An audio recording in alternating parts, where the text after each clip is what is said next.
Tuli wano ng'omukolo guno mukulu nnyo ogukoleddwa ogw'abannaffe abawanu umma abatuwadde ebintu nga bwe mubiraba wano wonna mu bungi era nga baayise kumpi families nga 1000 eziri wano ezigenda okufuna ebintu ebyenjawulo. N'ekyo kano kabonero akalungi akalaga tukyalina ebitongole bingi ebiyamba bannayuganda nga tebiri ku byabwe, nga sigamba nti bizze okulaba nti ate binyunyuta bannayuganda. N'ekyo ekitongole eky'ewanu umma tekizze kunyunyuta bannayuganda, wazza kizze kubayamba na kubeera nga bagenda mu maaso. Twagala okubeebaza ennyo ate n'okwebaza bannakawempe bonna olw'enteekateeka eno efaana bw'eti, kubanga mbagambye nti wanu umma si wano weesoose, egenze mu bitundu by'eggwanga ebyenjawulo. Tusaba Allah subhanahu wa ta'ala akkirize abawe ekisingako okuba ekirungi. Ate kinsanyusizza tebalondoola nti baagala kugabira bintu basiraamu bokka. Wanu umma egaba ebintu bino n'ebigabira abantu ab'amadiini ag'enjawulo, ab'amawanga ag'enjawulo. N'olwekyo tusaba Mukama Katonda ayongere obbawo omukisa, ayongere obbateekamu amaanyi okubeera nga musobola okutambuza ensonga eno mu bitundu by'eggwanga ebyenjawulo. Kijidde mu kiseera ng'abantu beteekerateekera ekisiibo kinaatera okutuuka kiri mu kkoona. N'olwekyo emmere ne baweereddwa n'obuyambi obw'enjawulo bugenda bayambako okubeera nga bubatuusa mu nnaku ziri ez'ekisiibo, ate ngerawo tusaba tusiimye bwongerwa basobole okwongeramu. Mpuzze nga ngamba tewali bulumi bannayuganda bannakawempe bayinza okubeera nabwo okubeera nga tebalina mubaka wabakiikirira. Era wonna wonna we mbadde ngamba ti please gavumenti tugisaba etaba ababaka bano babeere nga bawoza nga bava bweru, kubanga manyi kyekitegeeza ekitundu okubeera nga tekirina mubaka waakyo. N'olwekyo bagambye tusabira bannaffe abali mu kkomera baveeyo bajje babaweereze, kubanga ekitundu kyaffe kati emyezi 7 tekirina bubaka, ebirowoozo bya bannakawempe tebirina ngeri gye bitambulamu n'ebyemakindye. N'olwekyo tukubiriza gavumenti ewulirize abantu bano bateebwe babeere nga bawoza nga bava bweru basobole okukiikira abantu baabwe abaabalonda. Mwebale nnyo, mwebalire ddala. Ensonga ey'okutulugunya mumanyi bulungi nnyo likodi yange.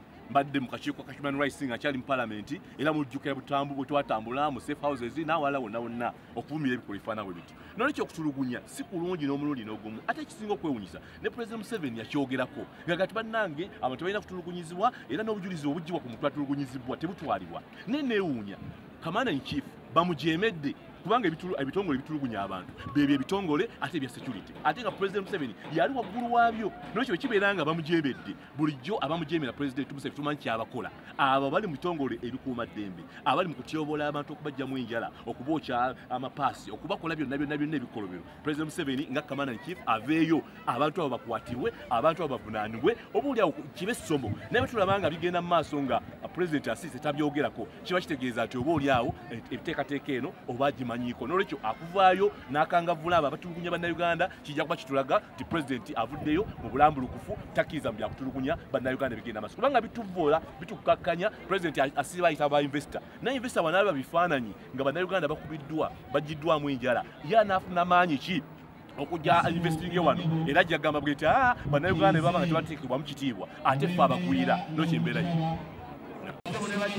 Assalamu alaikum warahmatullahi wabarakatuh. Bannange nze ebigambo ebyange bitono nnyo bwe bantuse okubeerawo mu mukolo guno, ate nga mmanyi wanu umma byekoze mu bitundu by'eggwanga ebyenjawulo kana ebikubireko mu ngalo ez'omwambuka.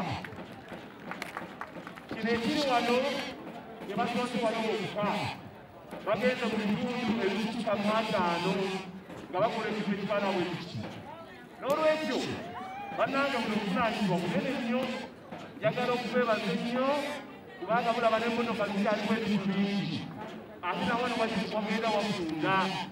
Kiba kitegeeza nti obubaka buno tebaagambye nti babukoleko ekigako, wazze abayagadde bakopaketi y'ekintu ky'emulundi bongere engalo abawalumma.